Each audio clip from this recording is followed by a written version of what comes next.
Por eso le solicitamos el Zoom a la Facultad de Derecho que nos provea para que después quede grabado la clase. Pero bueno, en este caso decidí ingresar nomás a Meet para poder continuar con la clase hasta que podamos solucionar el tema del Zoom con la Facultad de Derecho. Más que nada para que quede grabado después la clase y en el caso de que las personas que no asistan hoy o las que quieran repasar o algo de la clase tengan la posibilidad de hacerlo también.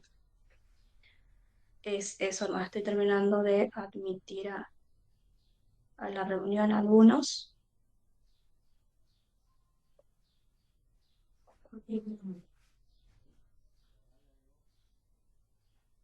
Bien.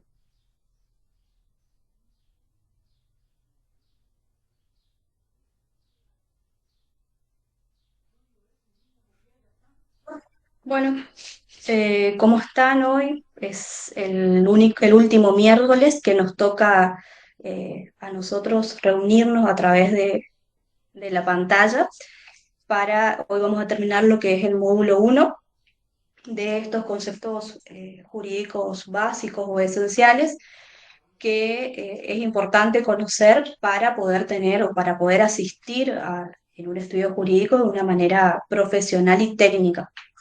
Así que hoy vamos a finalizar este primer módulo. La clase de hoy vamos a ver lo que son hechos jurídicos, actos jurídicos y también vamos a ver un caso para que ir aplicando todas estas cosas que fuimos aprendiendo durante estas tres clases, inclusive la de hoy. Como también decidimos con Nati mostrarles, por ejemplo, con Natalia, la profesora Natalia, decidimos mostrarles cómo se hacen las primeras presentaciones acá en la provincia del Chaco, cómo cuando se inicia una demanda, obviamente que las partes esenciales que va a tener una demanda, luego van a ver particularmente a partir del módulo 2 eh, todo lo que es el proceso civil en particular, pero bueno, un poco para mostrarles cómo son los primeros pasos al momento de iniciar una demanda en lo que es jurisdicción de Chaco, que es lo que nosotras manejamos porque ejercemos acá. Entonces, mostrarles un poco el sistema de Chaco. Luego también van a ver, no con nosotras, sino con otros profesionales también, cómo se utiliza el sistema de otras provincias para que tengan esa parte práctica. Pero bueno, así que para la clase de hoy vamos a empezar con lo que son los hechos jurídicos, luego Natalia va a seguir con actos y a lo último vamos a cerrar con un caso. Recuerden que, como habíamos dicho, cada clase tiene sus actividades, que ustedes ya lo fueron haciendo clase a clase, semana a semana, que es a los fines de que ustedes puedan afianzar los conocimientos.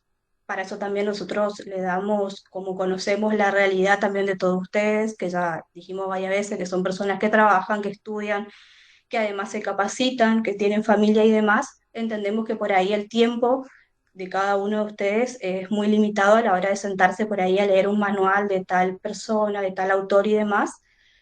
Por eso también nosotros les facilitamos lo que son las guías didácticas, que van a tener los contenidos mínimos que nosotros tocamos en clase para su lectura. No sé si ya fueron viendo también, les va a servir también para las actividades.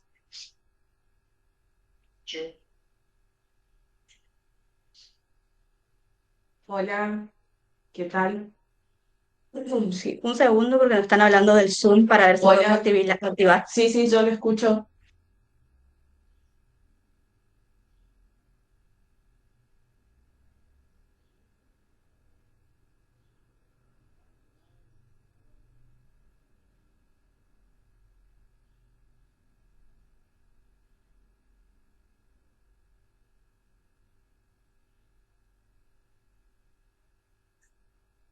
Bien, ahí se comunicaron de la facultad que ya está solucionado lo del tema de Zoom.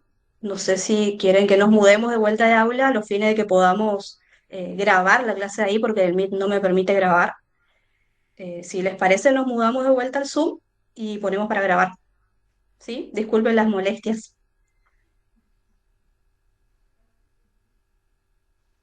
Dale, profe.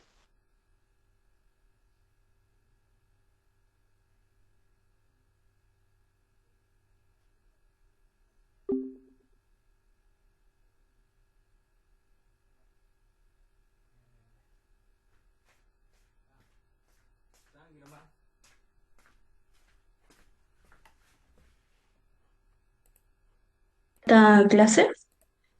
Vamos a utilizar el mismo criterio para las últimas clases. Si tienen alguna pregunta o duda o quieren hablar, usemos los iconitos que tenemos abajo de levantar la mano y demás, y así no, nos ponemos de acuerdo para hablar y que en la grabación salga bien. ¿Sí? Bien. Como le había adelantado, hoy vamos a ver lo que son hechos jurídicos y actos jurídicos. Pero vamos a empezar a hablar de hechos jurídicos.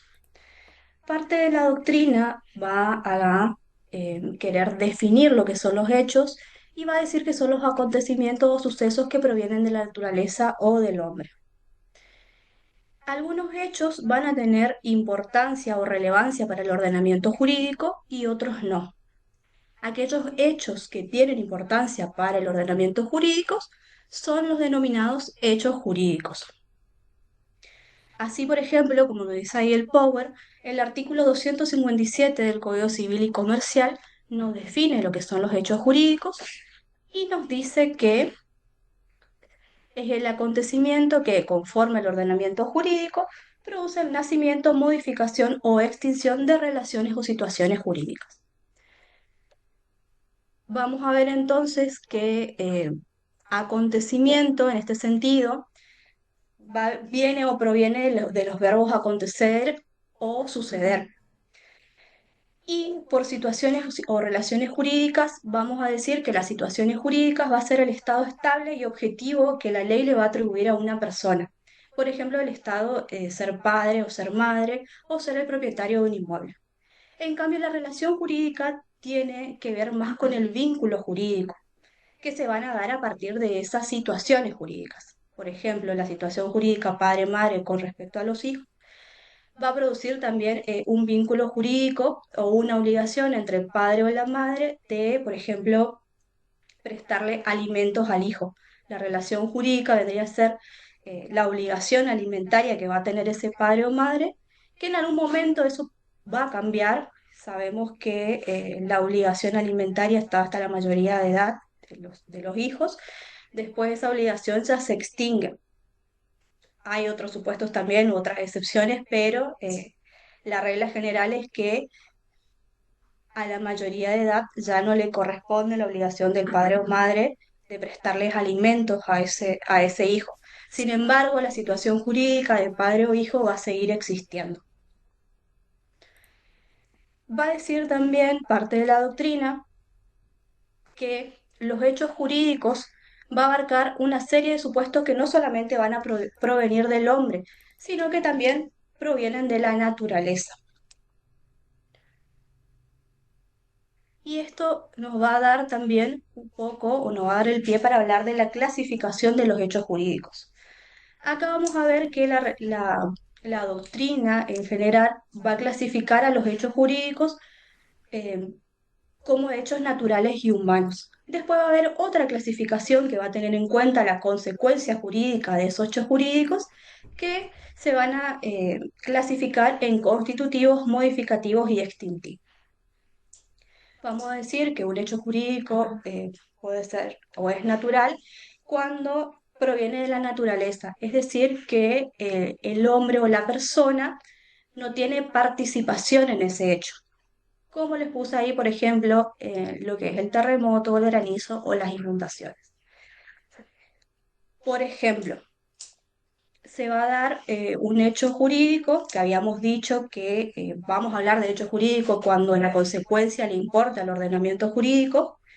Por ejemplo, si yo tengo un campo y en ese campo tengo plantaciones y un día llueve mucho, pero no se inunda mi campo y yo por lo tanto puedo cosechar todas esas plantaciones. Por lo tanto, ahí, si bien va a haber un hecho natural que va a ser la lluvia, ese hecho natural no produjo ninguna consecuencia jurídica, porque yo puedo cosechar eso que planté. Ahora bien, si llueve tanto que hizo que por esa lluvia se produzca una inundación, que hizo que pierda mi cosecha, que yo ya la tenía vendida, ahí sí va a ser un hecho jurídico. ¿Por qué? Porque la consecuencia, que es el no poder vender, va a tener, por supuesto, una consecuencia jurídica, va a tener relevancia para el ordenamiento jurídico.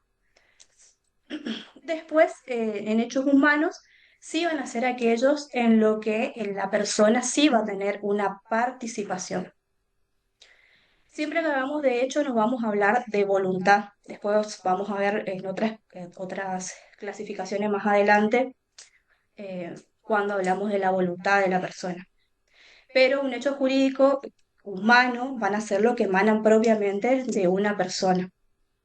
Por ejemplo, el construir algo, el manejar, el plantar, esos son hechos humanos que pueden o no tener consecuencias jurídicas. Si tienen consecuencias jurídicas o se producen, ahí vamos a hablar de hechos jurídicos. Después, como le decía, que también hay otra clasificación, teniendo en cuenta la consecuencia jurídica, que esto surge del propio concepto que dimos recién, que nos habla el artículo 257 del Código Civil, y nos va a hablar de hechos jurídicos constitutivos, modificativos y extintivos. En este sentido, los hechos jurídicos constitutivos van a ser aquellos que tienen como consecuencia el nacimiento o la adquisición de una situación o relación jurídica. Puede ser, por ejemplo, la firma de un contrato. Después los modificativos van a ser esas vicisitudes, o sea, esas pequeñas contingencias que se dan entre el nacimiento y la extinción de un hecho, pero que se puede producir, por ejemplo, una modificación en los sujetos.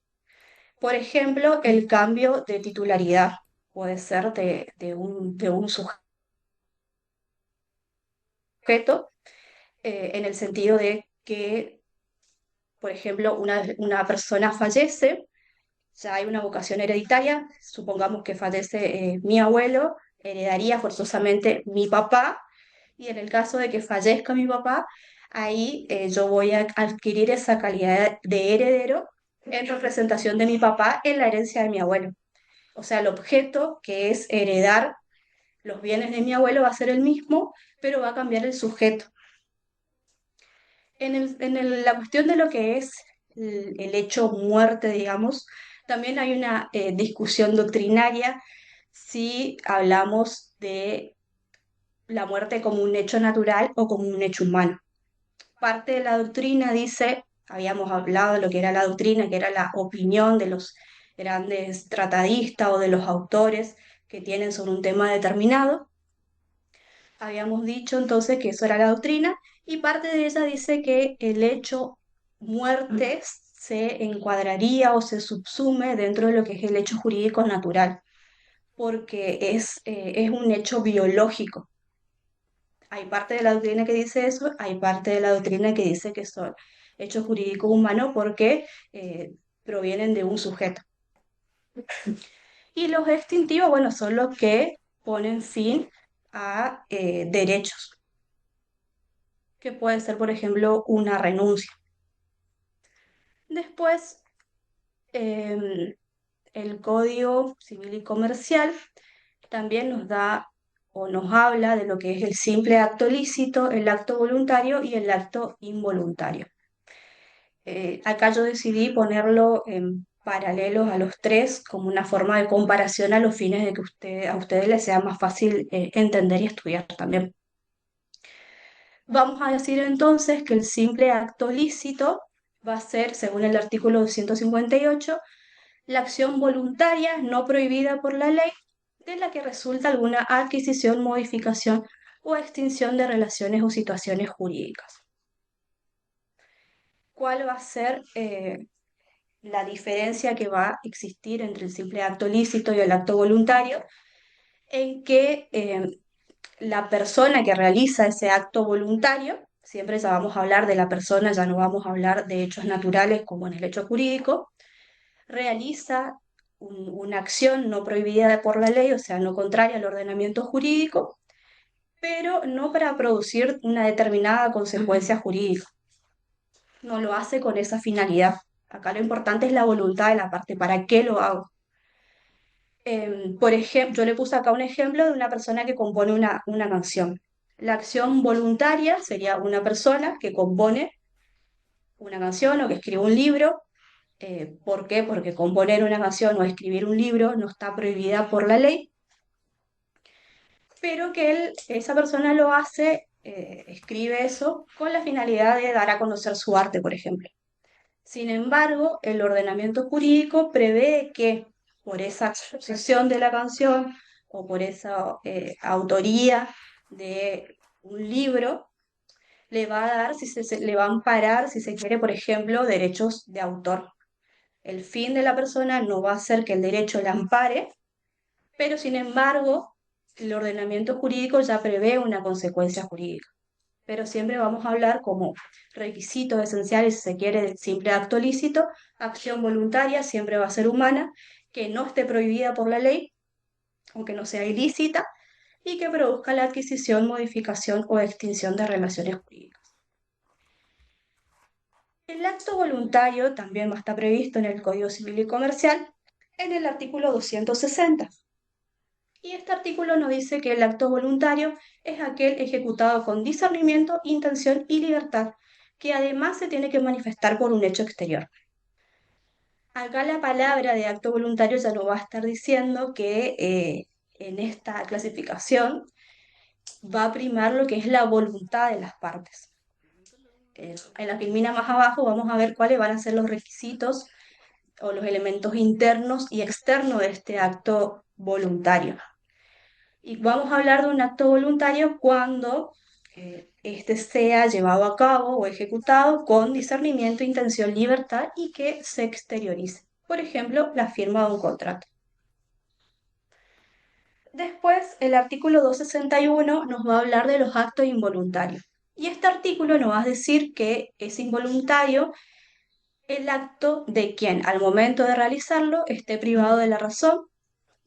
Puede ser que esté privado de la razón porque está bajo efectos de alguna adicción o una alteración mental. Puede ser que una persona esté en shock también. Esos son los que prevé el ordenamiento. Después también nos va a decir que es involuntario el acto ilícito de la persona menor de edad que no ha cumplido 10 años. Cuando hablamos de acto ilícito, siempre vamos a hablar de lo que es acto contrario a la norma o acto contrario al ordenamiento. Un acto ilícito sería, por ejemplo, de que la persona menor de 10 años agarre una piedra y rompa una pared. ¿Es un acto prohibido? Sí. ¿Es un acto ilícito? Sí. Después también nos va a decir que el acto es involuntario, el acto lícito de la persona menor de edad que no ha cumplido 13 años. El acto ilícito, en contraprestación de lo que es el acto ilícito, es aquel que sí está avalado, si se quiere, por la ley. Por ejemplo, la compraventa o la venta de algo. Una persona menor de 13 años decide, por ejemplo, vender un celular. La venta del celular es un acto lícito, sin embargo, si lo hace una persona menor de 13 años de edad, se va a tomar como que es un acto involuntario. Después, como les dije, lo más importante por ahí de esta diferencia es el acto voluntario, porque esto tiene que ver mucho con lo que va a dar después la profesora Natalia, que es el acto jurídico propiamente dicho. Habíamos dicho entonces que el acto voluntario es aquel que es ejecutado con, ay, perdón, discernimiento, intención y libertad, y que a su vez se tiene que manifestar por un hecho exterior.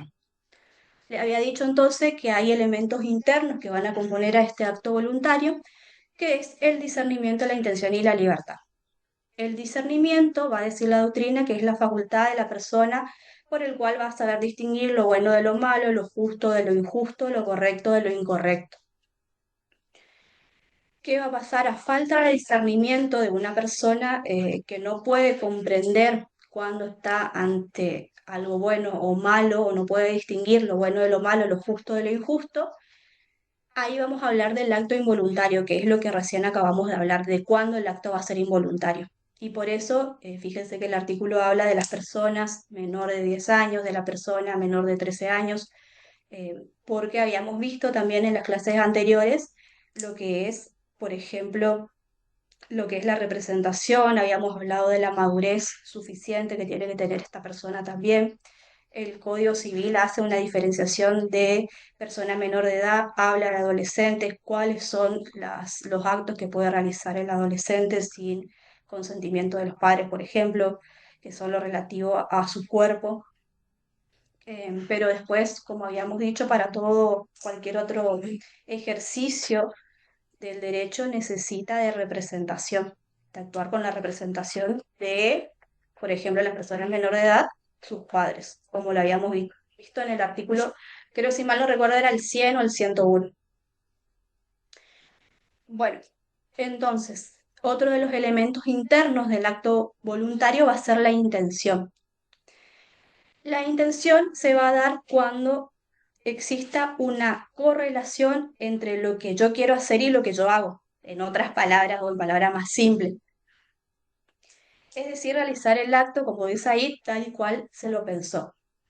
Estos elementos internos pueden estar afectados por vicios también que pueden llegar a provocar la nulidad de ese acto, que pueden ser afectados por el vicio del error y el dolo. Le voy a poner un poquito más grande acá para que ustedes lo vean, porque parece que está bastante chiquito. El error va a ser la falsa representación de algo. ¿Qué quiere decir? Por ejemplo, yo pensé que la campera que me iba a comprar era de marca, pero en realidad resulta que no es de marca. O un cuadro, que esto es uno de los ejemplos que suelen usar la mayoría de los autores. Quise comprar un cuadro, una pintura, porque pensé que era verdadera, que era original, pero resulta que no lo es. Entonces mi acto voluntario va a estar afectado por un vicio que va a ser el error, la falsa representación de algo. En cambio, el dolo ya es cuando eh, una persona hace creer a la otra, hace caer en ese error a propósito, digamos, de manera voluntaria. ¿Para qué? Para que justamente engañarlo a que realice un hecho, perdón, o un acto, en este caso un acto voluntario. Cuando vamos a hablar de un error, por ejemplo, cuando yo soy la propietaria de un inmueble, de una casa, quiero vender esa casa, pero yo sé que existe muchos, que esa casa tiene vicios ocultos porque tiene muchos problemas de humedad. Sin embargo, yo contrato a pintores para que me arreglen bien toda la casa, la humedad que tiene, y al momento de mostrar mi casa, yo muestro como que no hay ningún problema, que está todo bien. Entonces yo oculto eso y le estoy haciendo caer en error a propósito o engañando a la otra persona que, por ejemplo, quiere comprar mi casa. Ahí se configuraría lo que es el dolo, siempre hablando de lo que es esta parte civil del Código Civil. Y después vamos a tener otro de los elementos internos que es la libertad. Los autores van a decir que la libertad es la posibilidad de elegir entre realizar o no el acto y del cual no tiene que haber una coacción externa. Si esta libertad es afectada, por ejemplo, por el vicio de la violencia se puede dar o se puede manifestar a través de dos formas, a través de la fuerza y a través de la intimidación. Cuando hablamos de fuerza, vamos a hablar de una fuerza física irresistible, dicen los autores,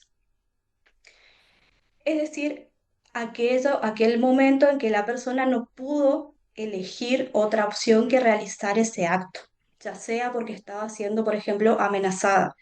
Tampoco pudo elegir entre, bueno, voy a llamar, voy a pedir auxilio a las fuerzas públicas porque estoy siendo amenazada a firmar este contrato.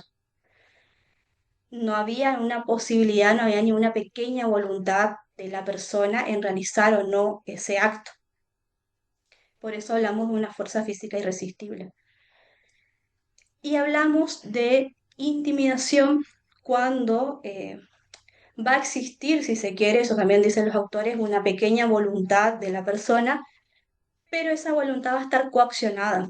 ¿Por qué? Porque va a haber otra persona del otro lado que me está diciendo, elegí una cosa u otra. Entonces, yo elijo el mal menor. Un ejemplo, que hay jurisprudencia también al respecto, es una persona que está en silla de ruedas, por ejemplo, y que depende para moverse de otra. Pongamos el ejemplo de un sobrino y una tía. Entonces el sobrino le dice, firmame la cesión de derechos de los inmuebles, hace una cesión de derechos de los inmuebles, porque si no yo no te llevo más al sanitario, no te llevo más al médico. Entonces a la tía no le dan otra opción, le dan en realidad dos opciones, o me firmas o no te llevo más al médico. Entonces ella firma creyendo que ese es el mal menor. Ahí se estaría configurando este vicio de la intimidación que incluiría dentro de lo que es la violencia, que va a afectar a la libertad.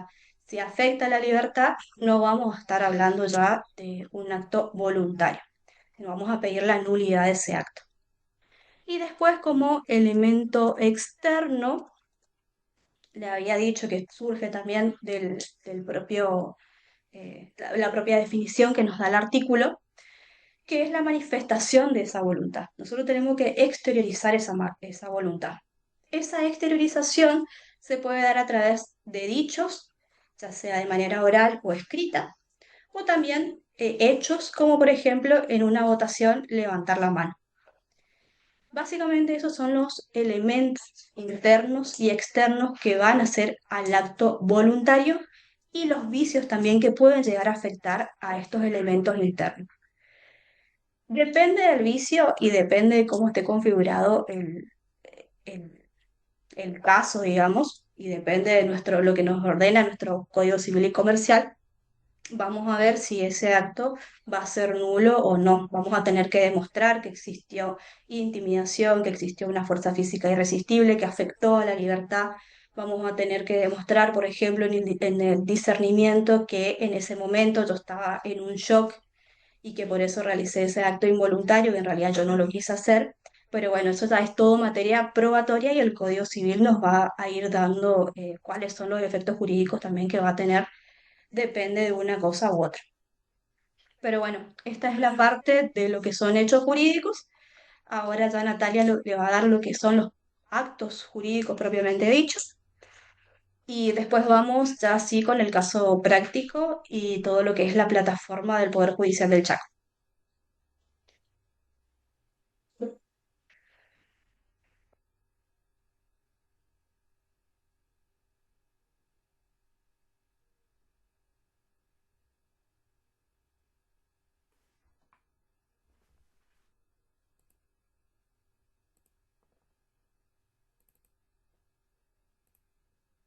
Si me están escuchando bien, por favor. Sí, doctora, se escucha.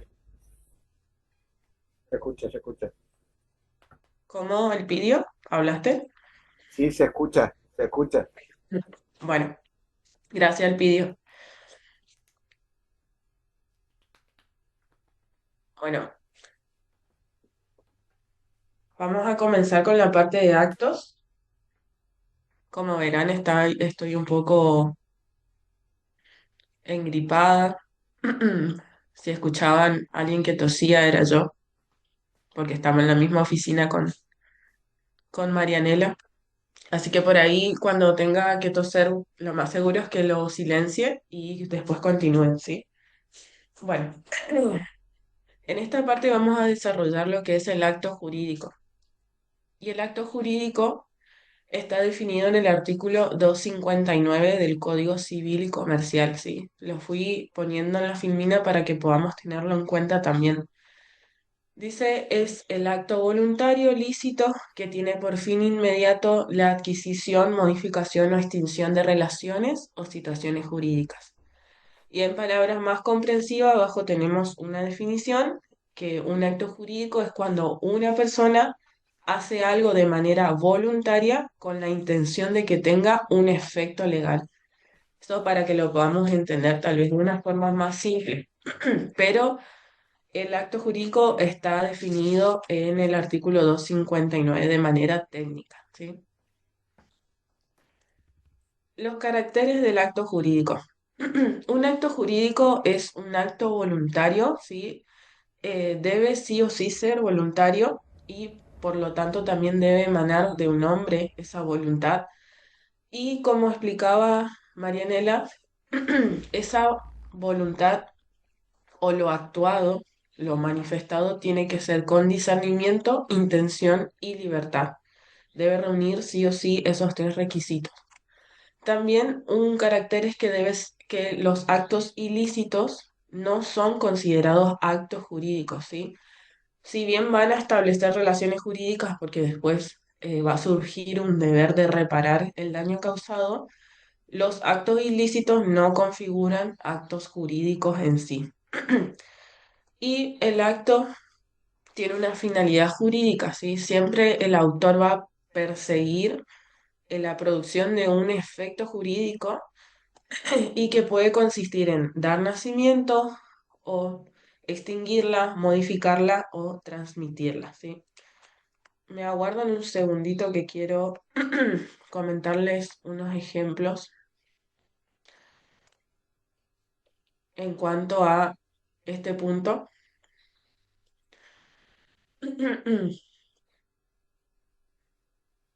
En el ejemplo, en el punto de dar nacimiento a una relación jurídica, para esto el mejor ejemplo que tenemos es el contrato de compraventa que celebran dos personas. Ahí nace la obligación de entregar un auto y pagar el valor por ese auto, ¿no es cierto? Luego, extinguir una relación jurídica. Un buen ejemplo de este punto es cuando una persona paga una deuda al banco, ¿sí? Ahí extingue toda obligación y desaparece también con ella la obligación, ¿no es cierto?, que tenga con el banco esta persona. Modificar una relación jurídica. Acá tenemos el ejemplo de cuando el inquilino y el dueño de una casa, de una vivienda, se ponen de acuerdo para modificar el contrato de alquiler, ¿no es cierto? Que puede ser para subir, bajar montos, subir o bajar la duración del contrato. Y transmitir una relación jurídica, un buen ejemplo de este punto es cuando una persona hace la donación de un terreno a un familiar o a otra persona, digamos. Ahí está transmitiendo, ¿no es cierto?, la propiedad, está haciendo una transmisión de una relación jurídica. Continuamos. Esperen un segundito.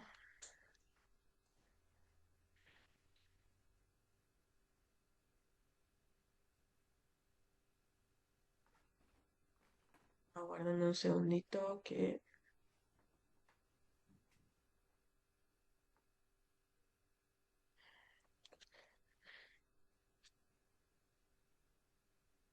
Continúan ustedes viendo el Power, ¿no es cierto?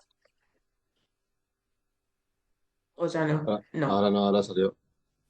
ahí ya se sube.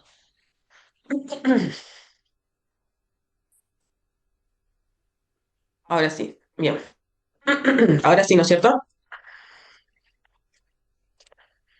Bueno, Así seguimos. es. El objeto del acto jurídico. Si todo acto jurídico tiene un objeto. Y el artículo 279 nos dice que el objeto del acto jurídico no debe ser un hecho imposible o prohibido por la ley, contrario a la moral, a las buenas costumbres, al orden público o lesivo de los derechos ajenos o de la dignidad humana, y que tampoco puede ser un bien que por un motivo especial se haya prohibido que lo sea. En principio hay libertad en la elección del objeto, ¿sí? Puede ser elegido libremente por las partes, pueden ser hechos y bienes, y excepto por los que fueron nombrados anteriormente. También el acto jurídico tiene una causa, ¿sí? El artículo 281 nos dice que la causa es el fin inmediato autorizado por el ordenamiento jurídico que ha sido determinante de la voluntad. También integran la causa los motivos exteriorizados cuando sean lícitos y hayan sido incorporados al acto hayan sido incorporados al acto en forma expresa o tácitamente, si son esenciales para ambas partes. De, de este artículo que habla de causa, podemos decir entonces que la causa es el fin inmediato y legal que una persona busca al realizar un acto jurídico y que también forman parte de la causa los motivos que las personas muestran, ¿sí? Sean expresos o implícitos, y que es necesario que sean lícitos para poder estar incorporados en la causa del acto jurídico. Este punto vamos a pasar. Es necesario, como decíamos, que sea una causa lícita y acá tenemos el artículo que habla de las causas ilícitas y dice que el contrato es nulo cuando su causa es contraria a la moral, al orden público y a las buenas costumbres, ¿sí? Y dice, ambas partes lo han concluido por un motivo ilícito o inmoral común. Si solo una de ellas ha obrado por un motivo ilícito o inmoral, no tiene derecho a invocar el contrato frente a la otra, pero puede reclamar lo de daños y lo que vimos hace un ratito, ¿no es cierto? El derecho de la reparación de los daños. Forma del acto jurídico. El acto voluntario es el ejecutado con discernimiento, intención y libertad que se manifiesta por un hecho exterior. Esto lo dice el artículo 260. Y del artículo 282 se desprende que el hecho humano que compone un acto jurídico debe ser voluntario y ese sujeto debe expresar esa voluntad de una forma en que todas puedas conocerla. Ese hecho o esa forma en la que todos pueden conocer la voluntad se llama forma, eso es la forma. Y no hay un acto que pueda prescindir de ella. Esto puede consistir, esta forma o esta manera de expresarla, puede consistir en hechos inequívocos, en expresiones orales o también en forma escrita, como puede ser, por ejemplo, un documento, una instrumental. Y la finalidad de la forma es que tiene finalidad probatoria, ¿sí? Nos va a servir después para el momento de la prueba. Tenemos la forma esencial, ¿sí? Que es la necesaria en todo acto jurídico, ¿sí? De lo contrario, si uno no manifiesta, queda en el ámbito privado de una persona y nunca se puede llegar a concretar ese acto. Después tenemos la forma legal, que es el medio probatorio requerido por la legislación para demostrar la existencia de la voluntad. Si no es cumplido el acto, no puede considerarse como concluido. Y después la forma convencional, que es la que pueden convenir las partes, una forma especial, digamos, que puede ser aún más rigurosa que la exigida por la ley, ¿sí? A convención de las partes o acuerdo de las partes. La prueba del acto jurídico. La prueba es el conjunto de elementos mediante los cuales puede demostrarse la existencia y contenido del acto o, en otras palabras, el conjunto de medios que se emplean en un proceso para demostrar al juez los hechos invocados, ¿sí? En este punto ya estaríamos, por ejemplo, delante en un litigio, delante de un juez, y nosotros lo que queremos es probar que ese contrato es válido, por ejemplo, ¿sí? Entonces nosotros vamos a emplear todos los medios posibles para demostrárselo al juez. La función de la prueba es la de representar al intelecto y sentido del juez la existencia de un acto que sucedió, ¿sí?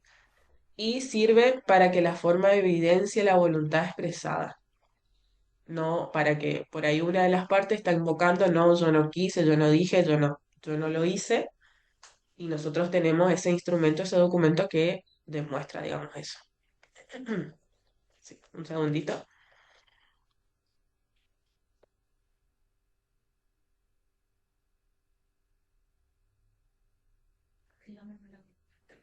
Por ahí, un poco lo que decíamos en la clase pasada cuando le dimos el modelo de demanda, vieron que había uno de los puntos que nosotros hablábamos de hechos y que dijimos que ahí nosotros teníamos que relatar el hecho tal cual pasó, sin tener en cuenta términos jurídicos.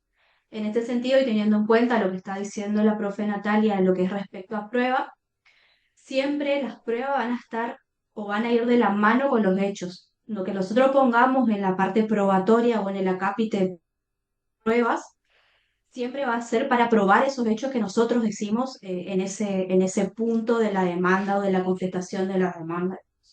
Siempre va a ser a los fines de probar los hechos. Por eso es que también en la definición que le da Natalia ahí es como de demostrar al juez que lo que realmente pasó, digamos.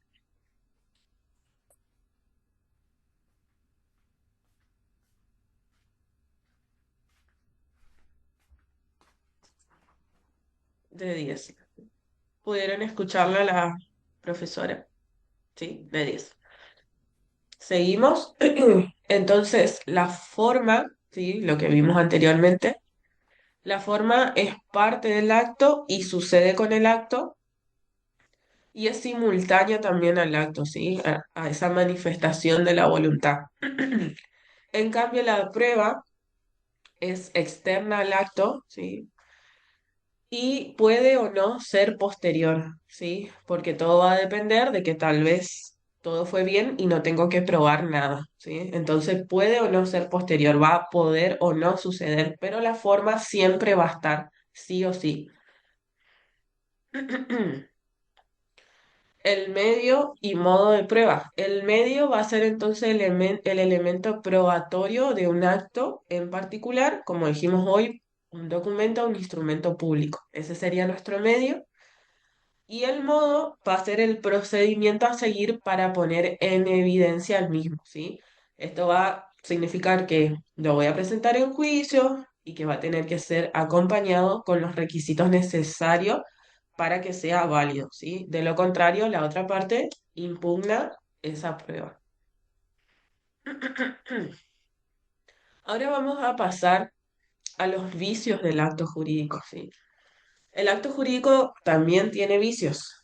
Em, Dice que requiere la concurrencia de elementos internos, esto ya lo estuvieron viendo un poco con la profe Marianela, que es el discernimiento, la intención y la libertad, y de un elemento externo, que es la manifestación de la voluntad, ¿sí? El defecto de alguno de esos elementos internos se va a denominar o se va a llamar vicio. Como ya lo dieron, los vicios de los actos voluntarios son el error, el dolo y la violencia. Estos tres vicios son una anomalía al elemento sustancial o al elemento interno y produce una alimentación, desvirtuación o pérdida de los efectos del acto. Y ahí les traigo como para que se puedan guiar, el error y el dolo vician la intención, ¿sí? Uno de los elementos internos. Y la violencia vicia la libertad, ¿sí? La violencia física o moral vicia la libertad. Acá tenemos las consecuencias de los vicios en cuanto a vicios de actos voluntarios, ¿sí? El error va a causar la nulidad, el dolo la nulidad, la violencia la nulidad, ¿sí? En cambio, existen vicios propios de los actos jurídicos, ¿sí? Ya es un paso más. La consecuencia de estos vicios son la lesión va a configurar la nulidad o el reajuste del acto. La simulación va a causar o configurar la nulidad del acto y el fraude va a causar la inoponibilidad. Ahí para que nos quede más claro, les traigo unos ejemplos. Le pido paciencia porque estamos con una compu hoy, entonces como que me cuesta un poquito poder.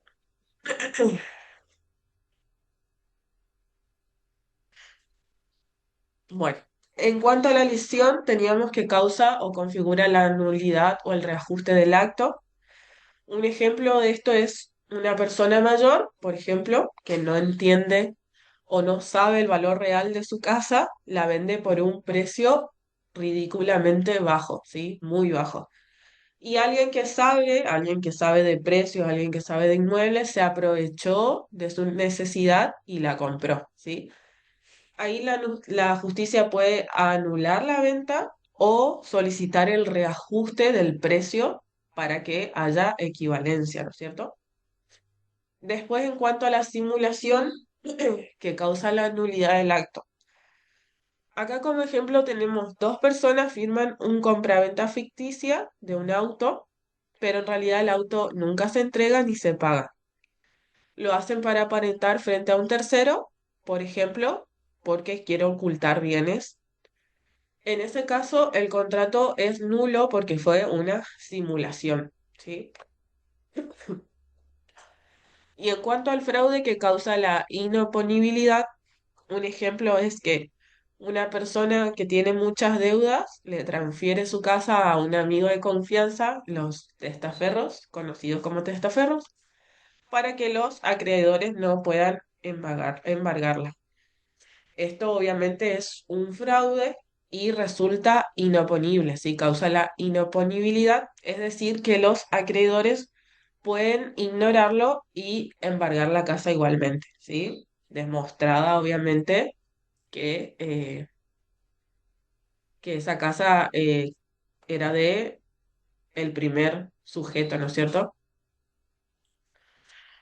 Ahora entramos a desglosar, ya teniendo en cuenta, porque por ahí a todos se nos confunde, lesión, simulación, fraude, es un poco tedioso.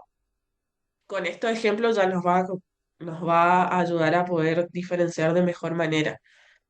Como decíamos hoy, la lesión es el daño de un contrato a título oneroso, que deriva del hecho de no recibir el equivalente de lo que se da, ¿sí? Se evidencia la explotación de una parte por la otra, una inequivalencia entre lo que se da y lo que se recibe, prima un estado de inferioridad de la víctima del acto lesivo y existe un aprovechamiento de ese estado por el sujeto beneficiario del acto viciado, ¿sí? Este es del ejemplo que habíamos visto, una persona mayor que no sabe o no conoce el valor real de su casa y lo termina vendiendo por monedas, ¿sí? Y alguien que sí sabe se aprovecha de esa situación. La lesión va a tener tres elementos, dos elementos que son subjetivos. El primero que pertenece a una persona que, como decía ahí, se aprovecha del estado del otro, ¿sí? Hay explotación, aprovechamiento de la situación de inferioridad de la contraparte. Luego otra persona que no sabe, que no entiende, que tiene necesidad, ligereza o inexperiencia. Y después un tercer elemento que es objetivo, que es el evidente e injustificado desproporción o inequivalencia de las prestaciones, ¿sí? En cambio, la simulación están definido en el artículo 336, dice, la simulación tiene lugar cuando se encubre el carácter jurídico de un acto bajo la apariencia de otro, o cuando el acto contiene cláusulas que no son sinceras, o fechas que no son verdaderas, o cuando por él se constituyen o transmiten derechos a personas interpuestas que no son aquellas para quienes en realidad se constituyen o transmiten.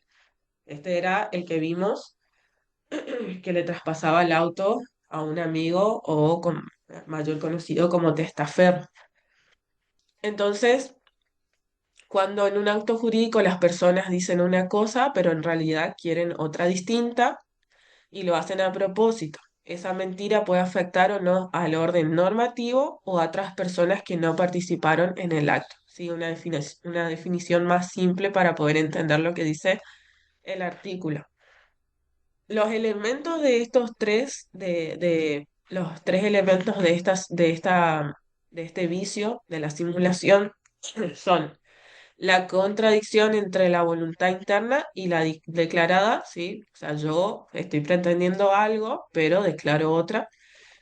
Acuerdo de partes que precede y sirve de causa a esa contradicción, como veíamos hoy, yo me pongo de acuerdo con otra persona para eh, lograr a propósito, digamos, esa simulación del acto y obviamente el ánimo a engañar, ¿sí? Es a propósito, siempre va a ser a propósito, nunca va a ser sin querer, ¿no es cierto?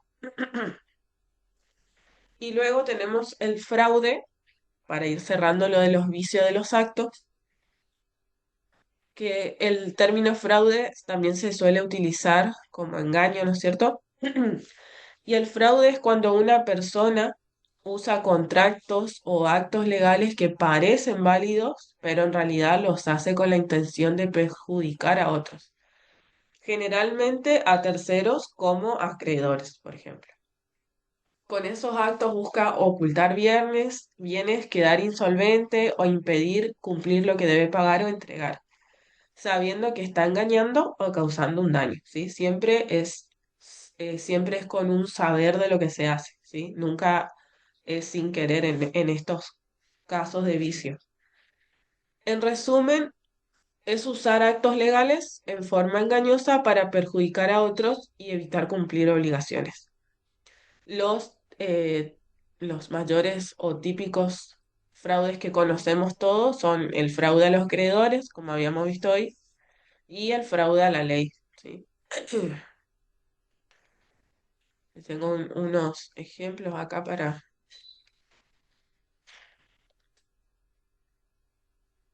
Bueno, el de los acreedores es cuando una persona, por ejemplo, tiene muchas deudas y para que los acreedores no le embarguen su casa, se la vende a un amigo familiar de confianza, ¿sí? Pero en realidad esa venta nunca existe, es para ocultar el bien y para que obviamente los acreedores no puedan ir hacia ese bien. Y el fraude a la ley es cuando, por ejemplo, la ley prohíbe que dos empresas competidoras se fusionen porque generarían un monopolio. Y entonces, para evitar las empresas esa prohibición, ¿qué hacen? Crean una tercera sociedad o empresa pantalla que compra a esas dos y termina logrando lo que quisieron en un principio, estar unidas esas dos empresas, ¿sí? Están burlando la norma, pero para lograrlo le dieron una vuelta de tuerca y a la ley, le salieron por otro lado, sería. Seguimos.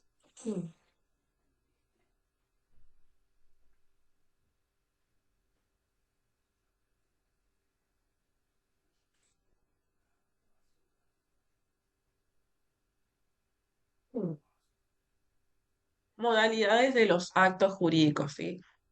Las modalidades de los actos jurídicos constituyen elementos accidentales, ¿sí? Que se añaden para modificar sus efectos normales, ya sea alterando su cumplimiento o su eficacia en el tiempo. No son esenciales para la existencia del acto, pero sí para su desarrollo y sus efectos, ¿sí? Estas modalidades de los actos jurídicos son la condición, el plazo y el cargo. Son tres. La condición, en el primer párrafo del artículo 343, denomina la condición a la cláusula de los actos jurídicos por la cual las partes subordinan su plena eficacia o resolución a un hecho futuro e incierto.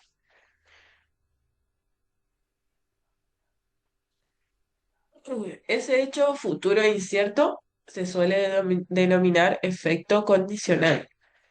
Ese evento debe reunir los recaudos que vamos a nombrar. Uno es que sea futuro, se desprende del mismo artículo, que sea futuro, no debe tratarse de un acontecimiento pasado o presente, incierto, posible. Esa posibilidad tiene que ser tanto material como jurídica, y lícito, si no debe estar prohibido por la ley. El plazo es otra modalidad del acto jurídico. El plazo es un momento futuro que necesariamente va a llegar y por esa razón hace que los efectos de un acto jurídico, por ejemplo, un contrato, empiecen más tarde o terminen en cierto tiempo, ¿sí?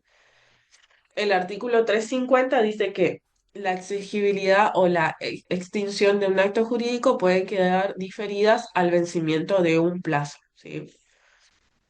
Y en otras palabras, plazo es como ponerle una fecha de inicio o de fin a lo que se acuerda en un acto jurídico. ¿Sí?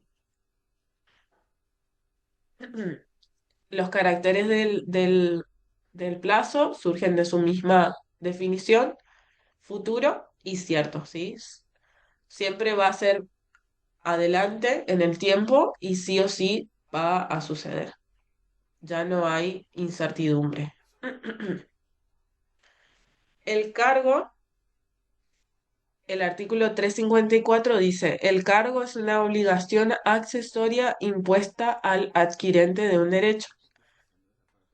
Un cargo es una obligación extra que se le pone a alguien cuando recibe un derecho o un beneficio por medio de un acto jurídico, ¿sí? Por ejemplo, la donación de un campo, eh, un contrato en el que se le cede bienes, autos, lanchas. No es lo mismo que una contraprestación, o sea, no hay que pensar a cargo como una contraprestación, ¿sí? Como pagar un precio o hacer algo, ¿sí? Porque no tiene que ser equivalente. Más bien es una condición adicional, ¿sí? Como decían en el artículo, accesoria, y tiene más que ver con que te doy un derecho o un beneficio, pero a cambio tenés que cumplir con cierta obligación de hacer, de dar o de no hacer algo. Esto, por ejemplo, es un ejemplo típico es cuando se dona algo, ¿no es cierto? Un campo, un bien y tiene una obligación accesoria, ¿sí? Por ejemplo, yo te dono el campo, pero tal día específico, sí o sí, una vez por año, tenés que brindar misa al anterior titular, ¿sí? Sí o sí. O te dono, como pasa en Corrientes, eh, la parte del ejército, es una tierra donada, cedida, ¿no es cierto? Pero tiene una condición de que sí o sí la tiene que ocupar el ejército, o si no, vuelve esa tierra, ¿no es cierto?, a sus dueños.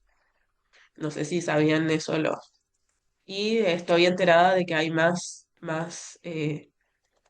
zonas así que tienen ese tipo de condición que fueron donadas.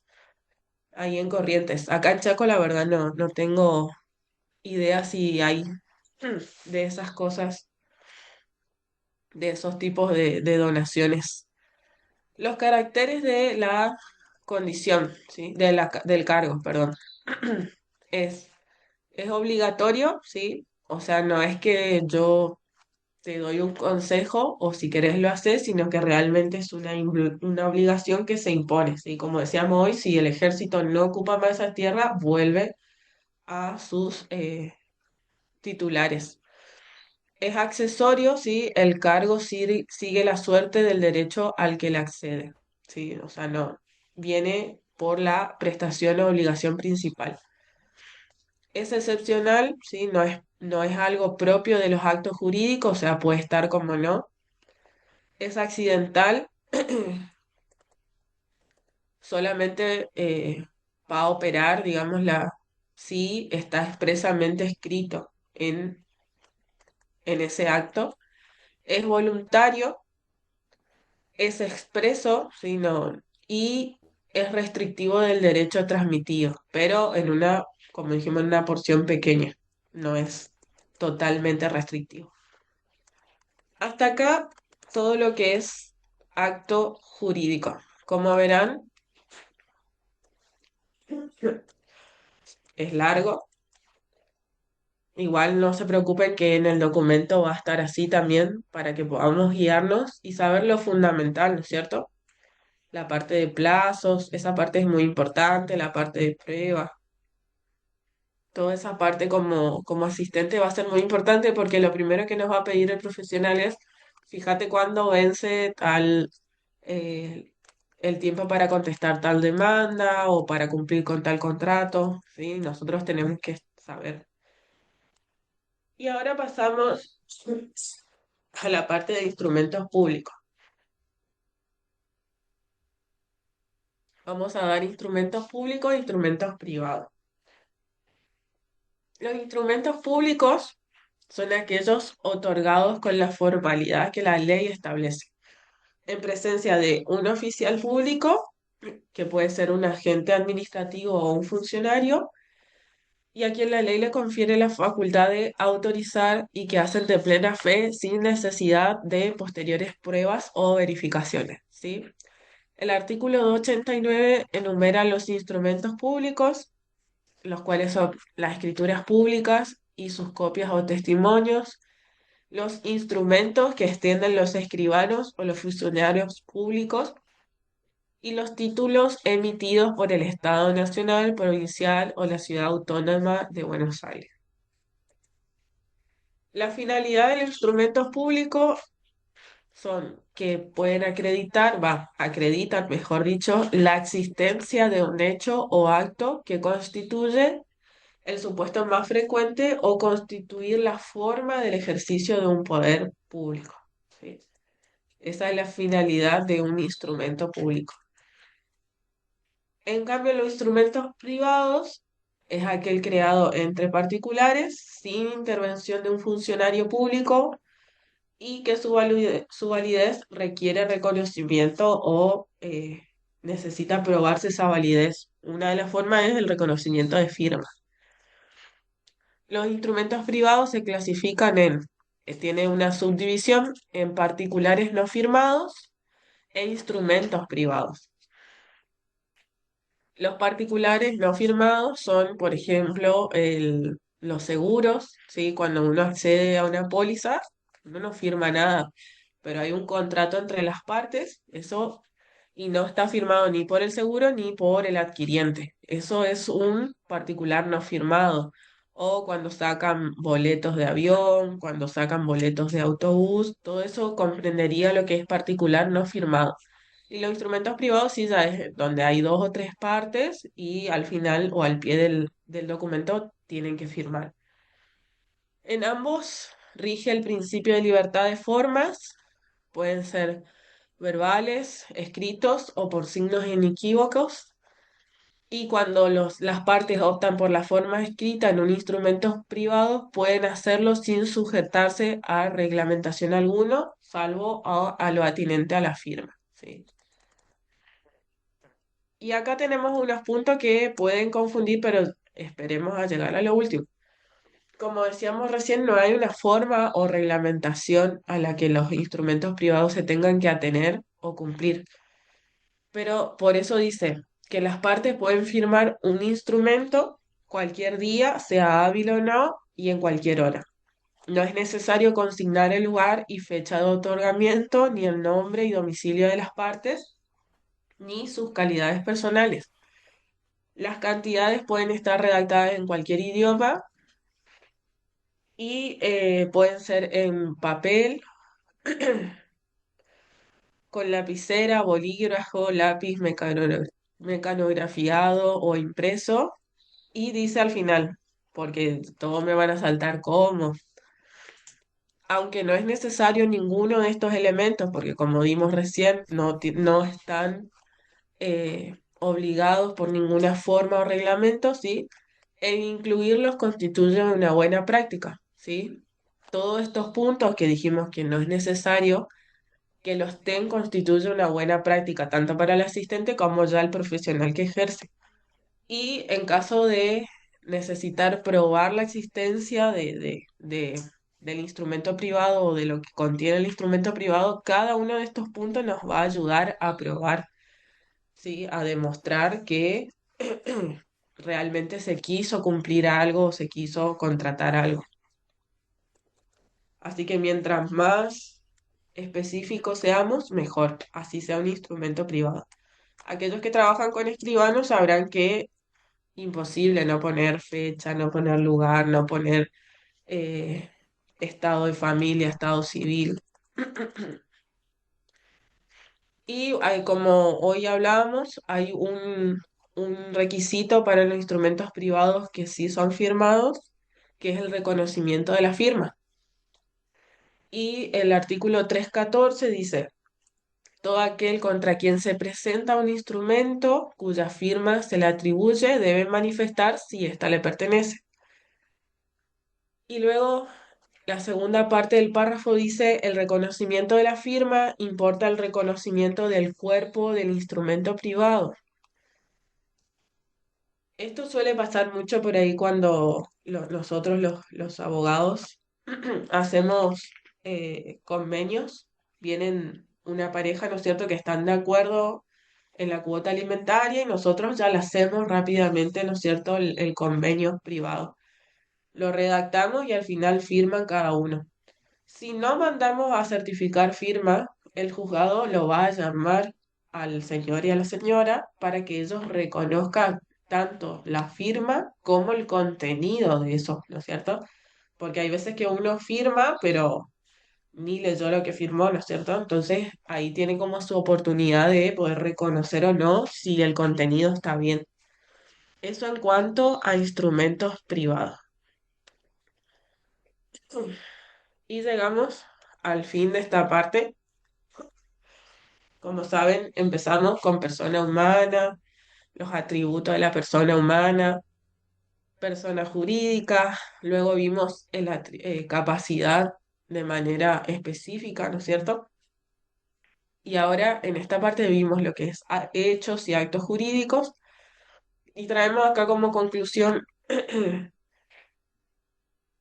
lo siguiente, porque todo dirán, todo esto para un asistente, ¿no es cierto? Pero realmente es fundamental conocer estos conceptos, ¿sí? Porque constituyen el eje central de la vida jurídica, ¿sí?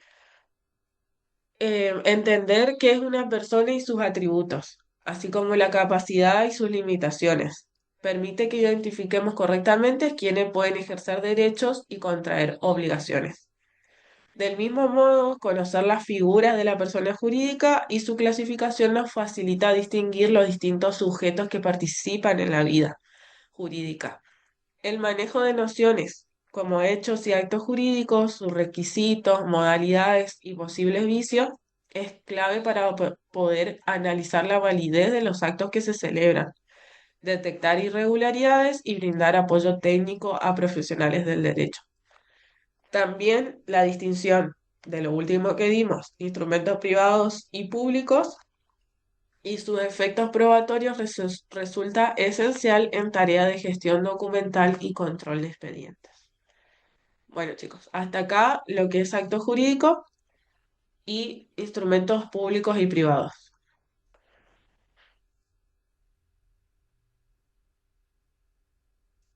Ya continuamos con la clase.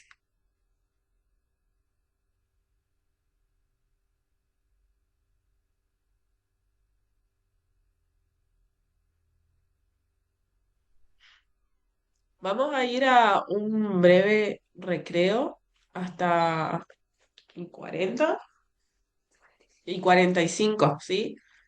Y 45 volvemos todos y seguimos con la parte práctica que hoy les estaba mencionando Marianela, ¿sí?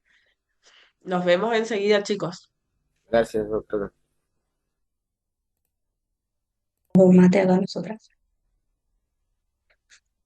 Bien, como le dijimos, ya por este módulo 1 terminamos todo lo que es la parte teórica y decidimos nosotras traerles un ejercicio práctico, un caso práctico para que nosotros podamos ver cuál va a ser la función propia por ahí que puede tener un asistente jurídico, más allá de llevar por ahí la agenda a un abogado, que también es parte de las funciones, pero siempre nos va a surgir dentro de nuestro ámbito laboral estas cuestiones de que el abogado o la abogada a cargo nos puede pedir que nosotros redactemos una demanda que, por supuesto, después va a ser revisada por el profesional, digamos. Pero nos puede pedir en base a los hechos que ellos nos comenten. Así que le voy a compartir pantalla voy a poner primero a grabar. Recording in progress. Ahí está. Del caso práctico que nosotros le preparamos para esta clase. Bien. En esta clase, por ejemplo, pusimos un típico caso fácil, también hablamos de dos variantes dentro del mismo caso, pero un caso que se da mucho en la práctica profesional. Ahí está. Bueno, Por ejemplo, una de las funciones del asistente también va a ser atender por ahí los llamados o el pedido que hace de una cita con el abogado. Y ya por ahí los asistentes jurídicos vamos a hacer como el primer filtro. Es decir, nosotros ya le preguntamos, además de qué día puede venir, en qué horario. Lo principal es preguntarle qué es lo que pretende, qué es lo que está buscando en el asesoramiento, para saber si nuestro estudio jurídico también se dedica a esa rama del derecho, que habíamos dado también lo que eran las ramas del derecho en la primer clase. Por ejemplo, si piden un turno para un caso de divorcio, como es el caso que trajimos acá a colación hoy, pero el estudio jurídico en que nosotros estamos trabajando no se dedica a esos tipos de casos, hace solamente, por ejemplo, la parte penal o laboral. Entonces nosotros podemos identificar que, bueno, que ese tipo de- de ramas, digamos, jurídicas, no lo trabaja el profesional. Entonces va a ser como el primer filtro. Pero, sin embargo, sí puede ser que trabaje, que sea un estudio jurídico integral y que trabaje en todas las ramas y aparezca un caso como este en donde solicitan un divorcio conjunto, le trajimos. Entonces, dice, por ejemplo, este caso práctico que se presenta en el estudio jurídico dos personas que se identifican como María Aranda y Juan Ignacio Paredes. Estas dos personas manifiestan que contrajeron matrimonio el 14 de febrero del año 2010, pero que por diversas razones la convivencia se ha vuelto complicada, motivo por el cual decidieron poner fin a la relación sentimental el día 2 de julio del 2025. Acá en negrita ya están los datos más importantes que siempre tenemos que tener en cuenta, por ejemplo, a la hora de redactar una demanda y particularmente una demanda de divorcio, que es, además del nombre de las partes, también en qué fecha contrajeron matrimonio y cuál fue la fecha de separación de hecho.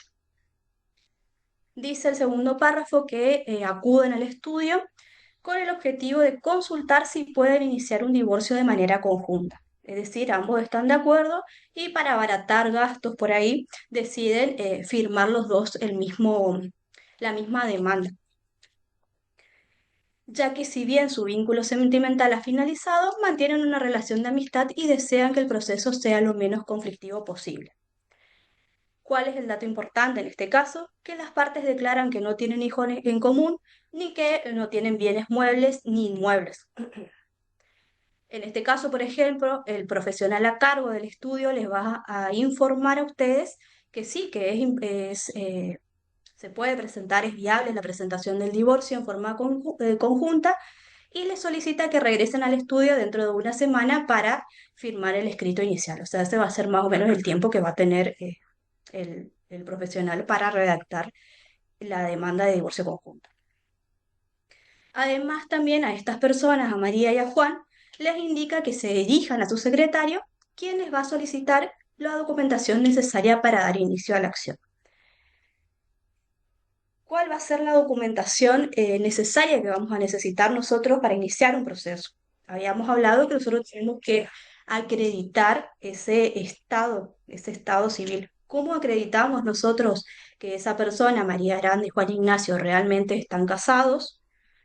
A través de la solicitud del acta, voy a bajar esto, del acta de matrimonio actualizada. No solamente nos va a servir para acreditar, como es ahí, el estado civil, sino también para verificar la fecha de celebración del acto, o sea, cuando ellos concurrieron al registro civil a casarse. También otra cosa importante a solicitar, y esto no solamente para divorcio, sino para todo tipo de demanda que presentemos, todo tipo de acción, va a ser la copia del DNI, en este caso de cada uno de los cónyuges, es decir, de María y de Juan Ignacio, para poder individualizar a las partes con su nombre y apellido completo. Esto también va a ser importante. ¿Se acuerdan que nosotros le mostramos la demanda? Le mostramos una demanda con patrocinio. Después, en el segundo módulo van a ver ya lo que son el proceso civil en particular y van a ver la diferencia entre patrocinio letrado y poder general. Nosotros, para hacerlo más fácil, solamente vamos a trabajar con patrocinio letrado, es decir, que vamos a necesitar también la firma de las partes para cualquier acto procesal que realicemos. y para inicio y contestación de demanda propiamente dicha también. Vamos a necesitar eso para poder individualizar bien el nombre y apellido. Habíamos dicho que es uno de los atributos de la persona que identifican que es un derecho de ver y que por ahí una persona dice yo me llamo, no sé, María José, pero en realidad se llamaba María José Ludmila Aranda, pero ella nunca manifestó todo esos son mis nombres, sino que vamos a acreditar recién con la copia del DNI. Y como le había dicho Natalia la clase pasada, es importante que esté el nombre completo para poder individualizar bien a la persona. Eh, Después también tenemos que confirmar cuál es el domicilio de la persona, tenemos que tomarle el domicilio real, es decir, en dónde habita. Le preguntamos, ¿usted vive en el domicilio que dice su DNI o actualmente vive en otro domicilio? ¿Cuál es su domicilio real? Y ahí le va a decir, no, es el de mi DNI o no, mi domicilio real es tal cosa. O sea, esas son funciones que va a tener por ahí el asistente jurídico de tomarle esos datos importantes que hacen un montón a la demanda propiamente dicha y a los efectos que va a tener una demanda. En este caso va a ser una demanda inicial o un escrito, una primera presentación, que es como se suele llamar también el escrito inicial o la primera presentación. Bueno, este es el caso, un caso básico que, como dijimos, es un divorcio en que ambos están de acuerdo, ambos eligen también al mismo profesional y encima no tienen ni hijos, ni bienes muebles ni muebles compartidos. Ahí les voy a mostrar más o menos acá el modelo de demanda de divorcio en conjunto que nos puede pedir a nosotros el profesional que los redactemos para que después él haga el control, el último control, antes de presentar. Acá vamos a poner cuál va a ser el objeto de nuestra primera presentación, cuál es el objeto de nuestra demanda, en este caso va a ser divorcio en conjunto, y esto es lo que le decía que en este caso la presentación va a ser con patrocinio letrado. En el caso de que nosotros actuemos como patrocinios, con patrocinantes, tenemos que individualizar a la persona ya en el primer párrafo, es decir, a las dos personas que nos van a firmar nuestro escrito, nuestra primera presentación. En este caso vamos a individualizar a Paredes Juan Ignacio y a María Aranda, vamos a poner el domicilio de ambos y vamos a poner con el patrocinio letrado y acá cargamos los datos del profesional, con su domicilio legal y su domicilio electrónico también. El objeto, habíamos dicho que es la pretensión, que es lo que ellos querían. En este caso, va a decir que venimos por este acto a solicitar divorcio en los términos del Código Civil y Comercial de la Nación, artículo 433 inconcordantes. Después, el vínculo. Vamos a cómo acreditamos ese vínculo con el acta de matrimonio. Decimos cómo se acredita con el acta de matrimonio cuyo original se adjunta, contrajimos enlace el día 14 de febrero del 2010, como ellos nos redactaron. Antecedentes en este caso vendrían a ser como los hechos. Tal como lo manifestamos en el punto anterior, nos casamos en el año 2010, pero estamos separados desde el 2 de julio del 2010, del 2025, perdón. Acá pusimos mal. Ahí está.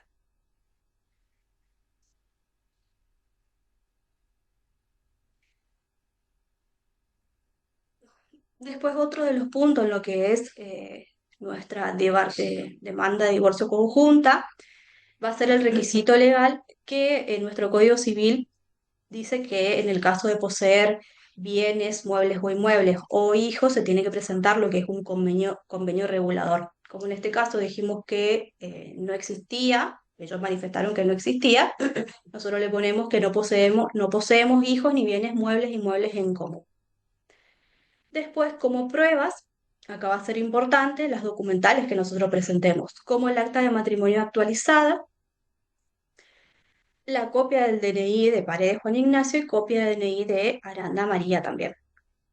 El derecho, ya vimos que es los artículos en los cuales nosotros fundamentamos nuestra pretensión, si se encuentran en el Código Civil Comercial, en el Código Procesal, en el Código eh, de Niñez, Adolescencia y Familia. Y después otro de los puntos más importantes a tener en cuenta a la hora de realizar cualquier escrito es el acápite de la autorización.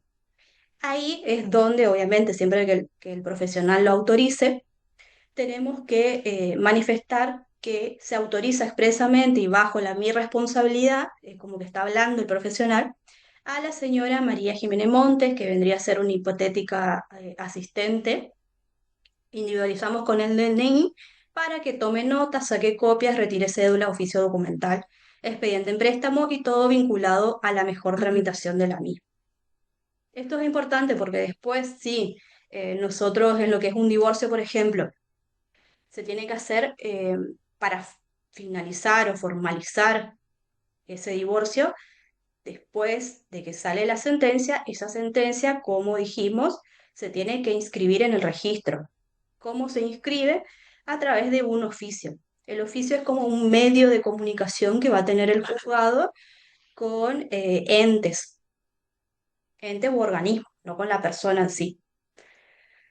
Entonces, ahí nosotros con este acápite, con este punto, digamos, de autorización, nosotros como asistentes jurídicos vamos a estar autorizados a poder retirar ese escrito sin necesidad de que acuda el profesional para poder nosotros diligenciar, o sea, llevar ese escrito, en este caso, o ese oficio, mejor dicho, en este caso al registro civil. Bueno, aunque ahora el registro civil acá en Chaco se manda por correo, lo que es la inscripción de una sentencia. Después, otro de los puntos más importantes también que tiene que tener una demanda es el petitorio. Y acá, como habíamos dicho, se pone de manera concisa lo que nosotros pretendemos. Primero, que se tenga por presentada parte, con domicilio real, denunciado y legal, por promovida demanda de divorcio, por mutuo consentimiento o conjunto, por ofrecidas las pruebas, por informada la autorización a la señora María Jiménez Montes y oportunamente se dicte sentencia decretando divorcio. En este caso, vamos a necesitar la firma de tanto Paredes, del señor Paredes, como de la señora María Aranda, y también, por supuesto, del profesional. Importante, porque ustedes, bueno, no sé si la mayoría son estudiantes, saben que no se puede acudir a la justicia sin un profesional. ¿No? La parte por sí sola, la persona por sí sola no lo puede hacer. Sí o sí necesita asistencia letrada. Entonces, esto es uno de los requisitos fundamentales que tienen que tener, que nosotros tenemos que controlar que esté. Y en este caso va a estar la firma de Paredes, de Aranda y del profesional.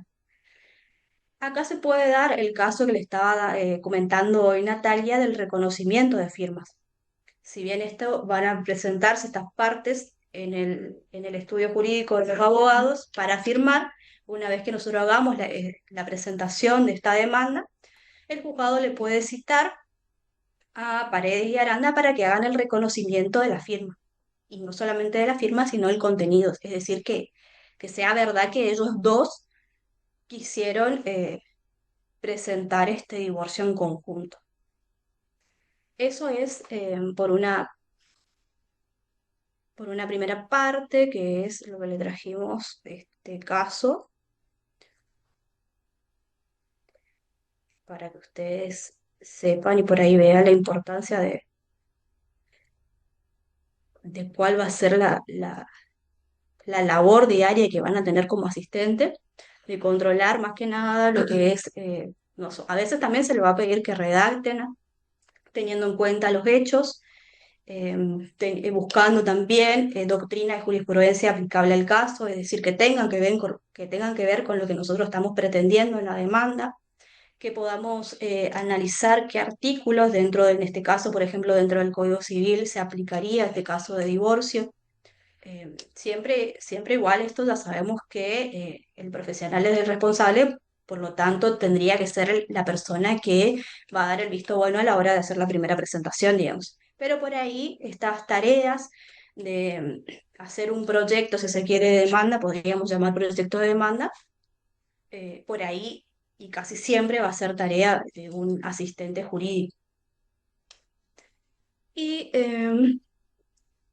también presentamos dentro de este caso práctico variantes, o sea, que generalmente, para ser sincera, son muy pocos los casos que vienen así como sencillitos, que ambos quieren divorciarse, que tienen hijos, no hay que presentar convenio regulador, nada. eh, y más o menos casos así sencillos, no sé, en 3, 4 meses Sí, como mucho ya se ya está. estaría Sí. dictando la sentencia de divorcio. Pero muy poco, muy pocas veces se dan estos casos. Generalmente sí se dan con estas variantes, dos variantes le presentamos acá para que ustedes conozcan y vean otro tipo de realidades también.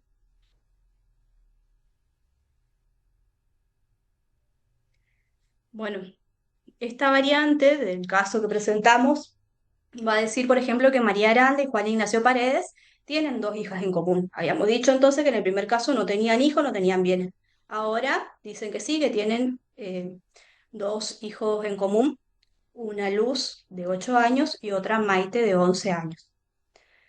Ambos progenitores manifiestan estar de acuerdo con respecto a la cuota alimentaria y también al plan de parentalidad, incluyendo el régimen de comunicación y cuidados personales. En virtud de ello, el profesional les informa que es posible presentar un convenio regulador dentro de la demanda del divorcio, o bien también como una acción independiente del divorcio, digamos, presentada también de manera conjunta. María y Juan deciden incluir el convenio regulador en el mismo escrito que la acción de divorcio. ¿Qué documentación adicional a lo que mencionamos anteriormente deben presentar en este caso para poder establecer también dentro de esa demanda de divorcio este convenio regulador? Además del DNI de ambos, también vamos a pedir el acta de nacimiento actualizada de las hijas menores de edad, como también copia de DNI de esas dos niñas. Bueno, y acá Nati le va a comentar un poco cómo se trabajaría ya, qué se agregaría en este escrito.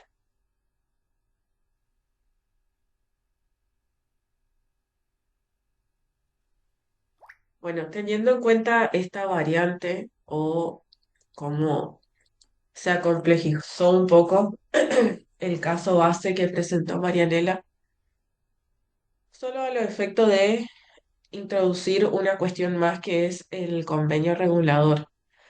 Esto lo podemos hacer, como bien lo dice ahí, dentro del mismo divorcio o de manera independiente, pero conjunta, ¿sí? Tanto de la madre como del padre. Les comparto para mostrarles dónde iría ese convenio regulador. Volviendo a nuestra demanda base, acá en requisito legal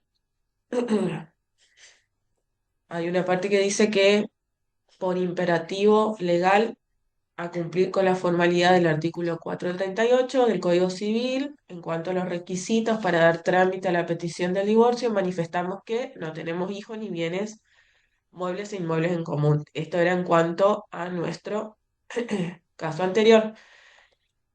Cuando sí hay convenio, manifestamos que, y acá iría un punto que podemos ponerle como A,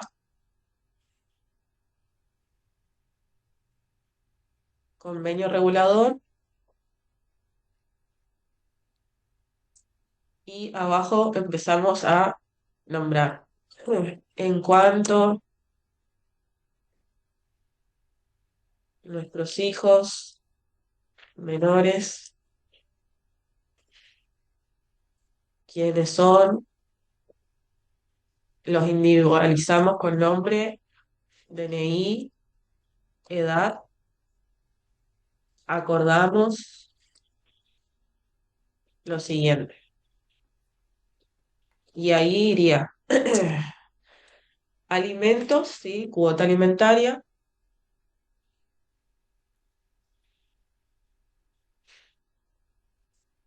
y plan de parentalidad,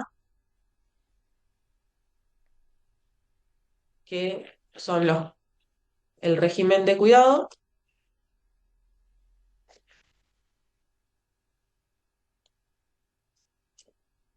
y cuidados personales. ¿Sí?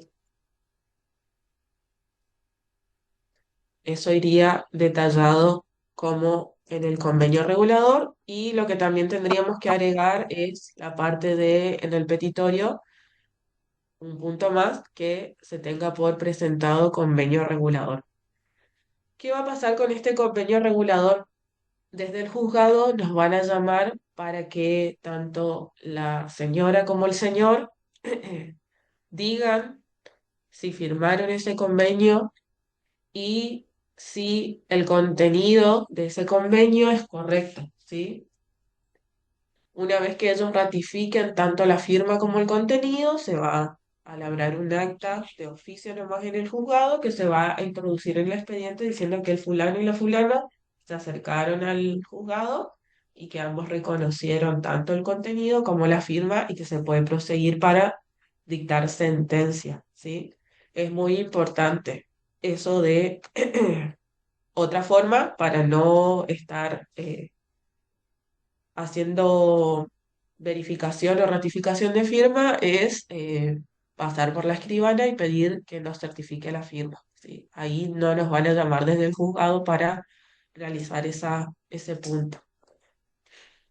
Y tenemos la variante número 2 de este mismo caso base, que dice que el auxiliar de asistente jurídico, cuando solicita las actas de nacimiento, advierte que una de esas nenas, de esas menores, Maite, lleva únicamente el apellido materno. Sí, esta es otra variante del caso. Entonces, comunicamos esta observación al profesional, quien procede obviamente a contactar a las partes para informarles que antes de incluir a Maite en el convenio regulador o en el posible eh, expediente de alimentos que se haya hecho aparte, es necesario que sea formalmente reconocida por su progenitor, en este caso Juan de Ignacio. Entonces, para ello van a existir dos alternativas, que uno, como habíamos dado en este tiempo de clases, tanto el miércoles pasado como en el del día de hoy, puede hacer un reconocimiento administrativo, ¿sí? Que es ambos progenitores concurren al registro civil junto a la menor y realizan ahí frente al funcionario público el reconocimiento, ¿sí? Tienen que llevar actas, estampillas, DNI y se hace el reconocimiento. Y si no tienen el reconocimiento judicial, cuando, porque tal vez todo venía bien, pero ahí Juan Ignacio dice, ah, bueno, pero sí, no, no es mi hija, se torna un poco complicado. Entonces ahí María va a tener que recurrir a la vía judicial, sí, al reconocimiento judicial, y se va a iniciar esa acción judicial de filiación. Y lo primero que vamos a pedir en ese escrito de filiación es que se realice un examen de ADN, ¿cierto? Para poder acreditar el vínculo sanguíneo. Y bueno, luego sí pedir alimentos provisorios y una vez que ya salga la inscripción y en el acta salga la inscripción marginal, ahí sí vamos a poder hacer el pedido de la cuota alimentaria formalmente. Acá traemos para mostrarles. Sí, un poco a lo que nos referimos cuando hablamos de anotación marginal. Eh, tenemos un acta acá, igual le vamos a subir en el aula, o le vamos a mandar al grupo para que ustedes sepan, porque por ahí, como bien manifestamos en las clases, la mayoría de las personas, si bien son estudiantes de derecho, otras no tienen por ahí este lenguaje o este léxico jurídico. Y para poder darle una imagen, si se quiere, a estas cosas teóricas que nosotros estamos hablando, esto es una copia simple de un acta, no sé si se alcanza a ver. Bueno. Y la anotación marginal sería esto que está acá al margen. Vemos que esta va a ser el contenido. A ver Creo qué que lo pasó. tenemos abierto. No, ¿Lo que mandaste? no. Bueno, perdón. Este va a ser el Sí, contenido. Ay, sí, sí, sí, la te tengo. vamos a compartir pantalla, que va a ser mejor.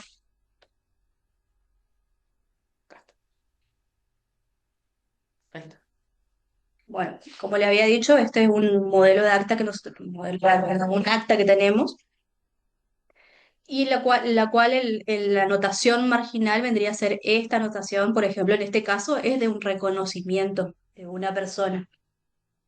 ¿Por qué? Porque ustedes van a ver en esta acta que solamente uno de los progenitores se presentó y dijo, esta persona es mi hija, pero no manifestó que también era hija de otra persona. ¿Qué va a pasar? En este caso van a concurrir después el padre, que está acá individualizado, no sé si ustedes ven mi cursor, perdón, va a concurrir Gregorio con su hija, en este caso acá,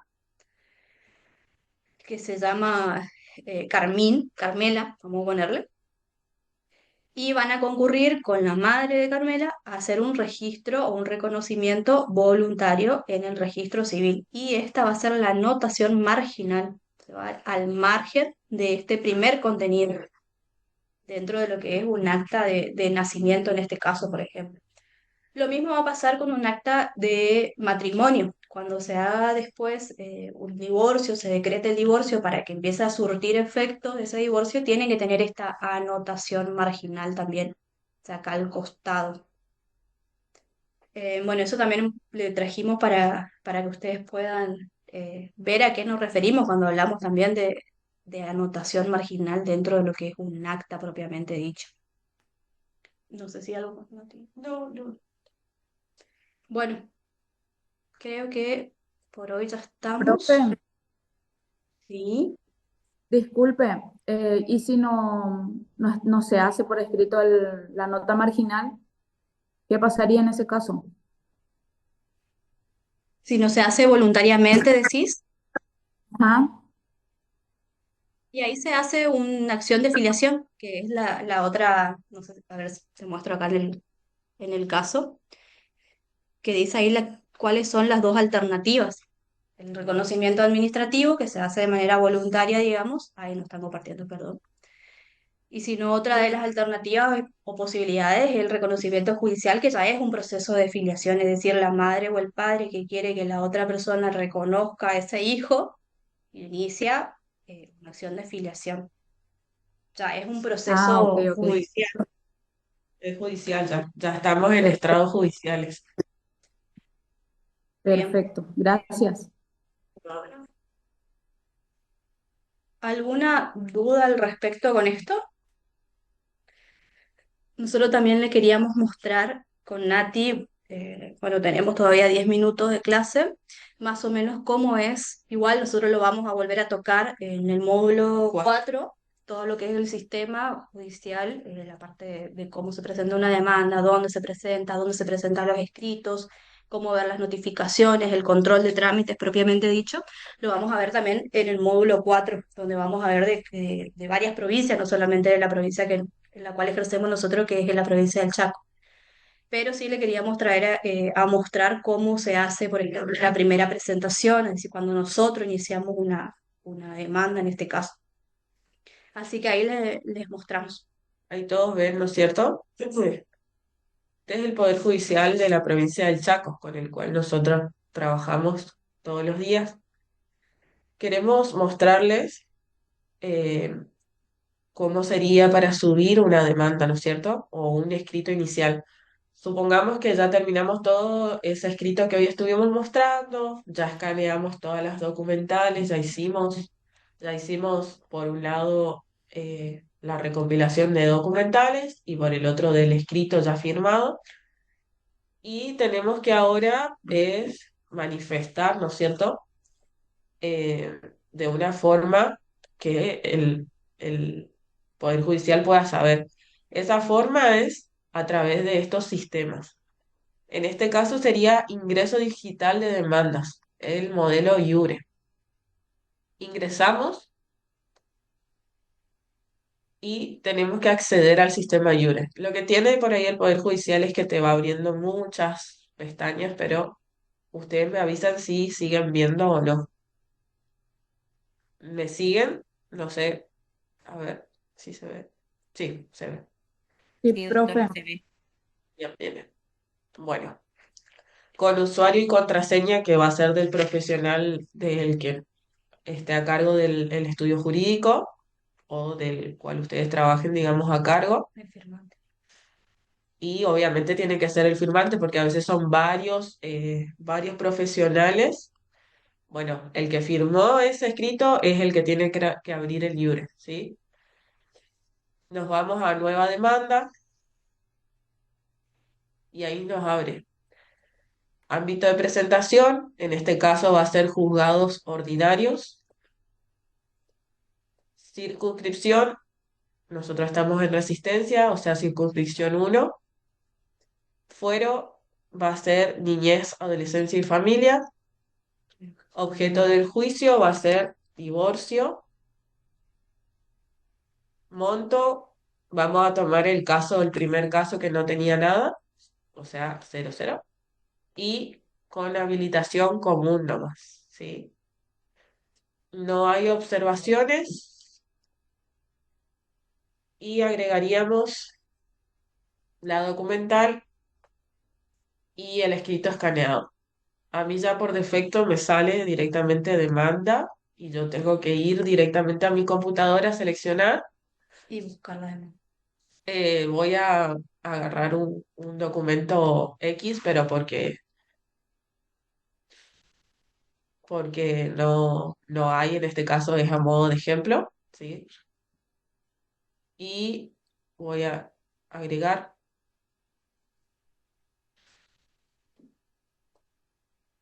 Y voy a agregar otro archivo que va a ser de las documentales, va todo en el mismo.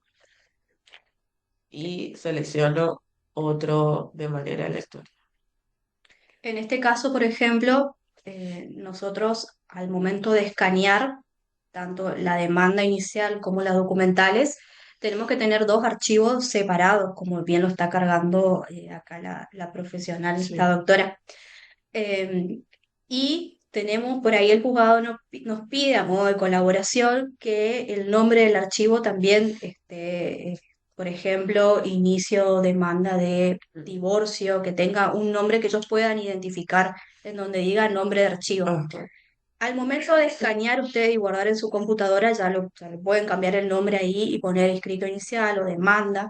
Y después pruebas documentales. Pruebas documentales son los que nosotros vamos a poner en el escrito inicial, las pruebas que nosotros vamos a presentar. En este caso de divorcio dijimos que era el acta de matrimonio actualizada y la copia de los DNI. Siempre va a ser todo escaneado, digamos, y en formato PDF. Bien. Damos finalizar, porque yo ya cargué, como explicaba Marianela, mi documental y mi escrito, y empiezo a rellenar las partes de las personas, ¿sí? Que bueno, voy a poner mi DNI para que salgan mis datos, porque no existe en esta parte. A ver, no van a salir. Cargamos los datos de las personas, sería de María y de Juan y del profesional, ¿sí? Que con el solo hecho ya de poner la matrícula va a salir todos los datos. Y nos vamos hasta arriba en guardar causa y automáticamente se va a enviar a la mesa informatizada, ¿sí? No lo voy a poner ahora porque yo no estoy subiendo nada. Ya en el módulo 4 sí vamos a tratar de traer algo fehaciente para que podamos ver bien el proceso, ¿sí? Y ahí se configuraría o se daría esta presentación inicial que vamos a dar nosotros en el caso de que sea un caso nuevo, digamos. Diferente va a ser en el caso de que ya exista una demanda iniciada y nosotros tengamos que hacer alguna contestación, Sí, alguna contestación. Pero esto es como para iniciar el primer paso. totalmente. Y ahí por eso es que nosotros siempre decimos que tenemos que tener en cuenta también los datos de la persona, el DNI, el domicilio, si ya está cargado dentro del sistema, el mismo sistema del Poder Judicial ya le va a arrojar esos Ujú, datos de dónde vive y demás. ujú. Y acá un dato para si ustedes en este fin de semana o bueno, hasta que nos veamos, quieren ir probando. En lo que es el control de trámites del Chaco, ustedes pueden entrar sin tener un usuario y una contraseña, ¿sí? Porque pueden hacerlo con esta seguidilla de números. En el usuario ponen 4 veces 9 y en la clave otra vez 4 veces 9 y pueden entrar a mirar algunos expedientes o por lo menos tocar los botones y ver cómo, cómo más o menos se configura. Ponemos el verificador y les muestro para que vean que se abre, ¿sí? O sea, que no pasa nada, digamos. Ustedes van a poder ver, acá tienen los menús, pueden ir tocando para saber, ¿no es cierto? Y por ahí si ya son del Chaco, pueden preguntar, che, ¿me das un número de expediente para yo ver qué hay? No, no se toca nada, no se rompe nada acá porque es solo ver, es para controlar, como dice, tal cual como dice. No se escribe, no se manda, nada. Así que no pasaría nada. En este caso, como le dice Natalia, ustedes pueden entrar a ver, no hace falta que sean profesionales, digamos. Los profesionales sí ya tenemos un número de usuario y una contraseña habilitada, porque a partir de ahí van a estar las altas y bajas de los expedientes también, que después van a estar dentro de lo que es mi expediente listado de recorrido. En este caso nos va a aparecer porque nosotros entramos con esa contraseña y usuario general. Acá nos va a permitir ver algunos casos que se están llevando a cabo en este momento, Excepto familia. excepto los casos de familia, porque ahí siempre hay una protección del menor, de la persona menor de edad y demás, y solamente pueden acceder a la vista del expediente o al expediente los profesionales que estén ya habilitados dentro del expediente. Acá, por ejemplo, vamos a poner Juzgado Civil y Comercial número 21. Si nosotros tenemos algún número de expediente que ya conocemos y queremos ver cómo es el sistema o cómo está yendo ese expediente, ponemos acá el número de expediente. Les voy a mostrar uno del laboral que ahora me estoy acordando el número. ¿Dónde está el laboral? Juzgado de Trabajo número 1. El número de expediente le voy a mostrar 1940/24. Vamos a poner buscar.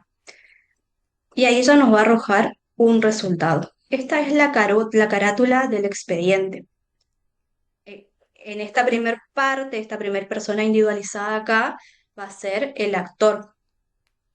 Contra Carrasco tanto, tanto, tanto, que va a ser el demandado, y en este caso el objeto del juicio que va a ser despido. Este va a ser nuestro número de expediente.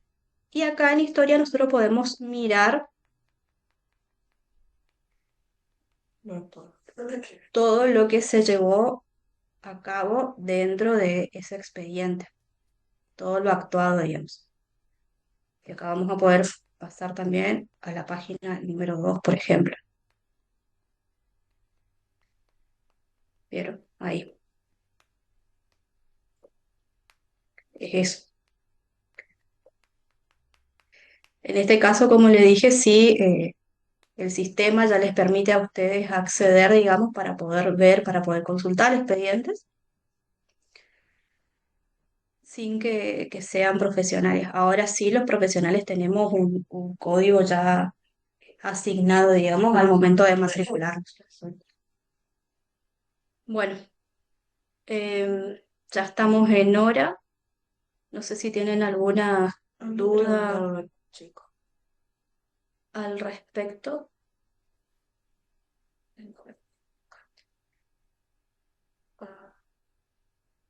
Cristian Piris, la anotación al margen se da cuando hay una modificación de un acta original, digamos. Sí, está orientada, digamos, lo que decís, pero aunque tenga modificación, sigue siendo acta original. ¿Sí? Un acta nunca va a dejar de ser original, siempre porque está expedido por funcionarios públicos. Pero así le introduzcamos 3 modificaciones porque tal vez pueda tener una modificación por reconocimiento y después, quién sabe, tiene una restricción del ejercicio de la capacidad, ya tiene otra modificación, después se le levanta esa restricción y vuelve a ser totalmente capaz de ejercicio, se vuelve a anotar, entonces puede tener millones de anotaciones, es más, hay actas que tienen hojas y siempre va a ser original, ¿sí? Nada más que, bueno, va teniendo esas introducciones más que modificaciones. No sé si entendiste. Igual está orientado, yo entiendo lo que vos me decís, pero para que nos guiemos. Son introducciones. ¿Alguien más? Ya lo estaríamos viendo en el módulo 4. Ahora nosotros le mostramos así también para que queden enganchados eh, a lo que se va a venir, que yo sé que todos quieren, digamos, eso. Y lo vamos a hacer de forma práctica también, no es que nosotros le vamos a mostrar y ustedes van a mirar, bueno, todos tenemos que tocar y hacer las cosas, así que para que puedan estar expectantes para ese módulo 4. ¿Alguna pregunta más? Estamos en re horario y gracias. Muchas gracias. Gracias por estar hasta esta hora. Somos 40, así que estuvimos todos todo este tiempo. Los animamos a que sigan perseverando, chicos, en todos los módulos. El próximo módulo ya va a ser lo que es el proceso civil. Las primeras dos clases van a ver lo que es proceso civil y las últimas dos clases van a ser proceso laboral propiamente dicho. Así que no sé si tienen alguna duda al respecto en esta clase. Esperamos que las tres clases en las que estuvimos a cargo Natalia y yo les haya gustado. Eh, bueno, saben igual que nosotras estamos durante todo el cursado acompañándolos, si bien no vamos a estar dando clase, pero vamos a estar como tutoras, si se Ujú. quiere. Vamos a estar presentes en las clases, ya no como dictantes, pero sí siempre a disposición de cada uno de ustedes. ¿Alguna duda al respecto? Si no, ya damos por finalizado. Igualmente, como ustedes saben, ya vamos a ir cargando la guía didáctica de esta clase en el aula virtual, como también la actividad final, Ujú. que muy probablemente sea un caso parecido a lo que nosotros estuvimos viendo hoy en clase, para que ustedes hagan una redacción de demanda. Eh, así que bueno, no Sí. sé. No se pongan presión con el tema de la demanda. Lo importante primero es cumplir, eso es muy importante. Y segundo, bueno, lo más técnico que podamos, pero sin la presión de que si no me sale como al profesional, yo estoy haciendo mal, ¿no es cierto? Igual nosotros le vamos a dejar toda la guía y no va a ser difícil, sino al contrario, va a ser lo más sencillo que se pueda, digamos, ¿sí? Pero no queremos que se rindan, ven la demanda y dicen, no, yo ya lo sé y ya no lo hago. No, por Sí, favor, háganlo, porque a su vez recuerden que es la forma que nosotros vamos a tener para evaluar esta primera parte. sí. Así que bueno, si no hay más dudas ni nada al respecto, ni un comentario, nada, damos por finalizado nomás esta clase y igual cualquier cosa saben que se pueden comunicar con cualquiera de las dos.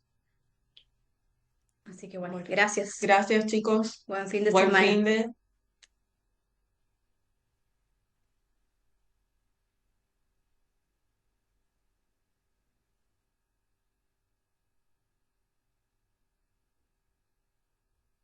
Recording stopped.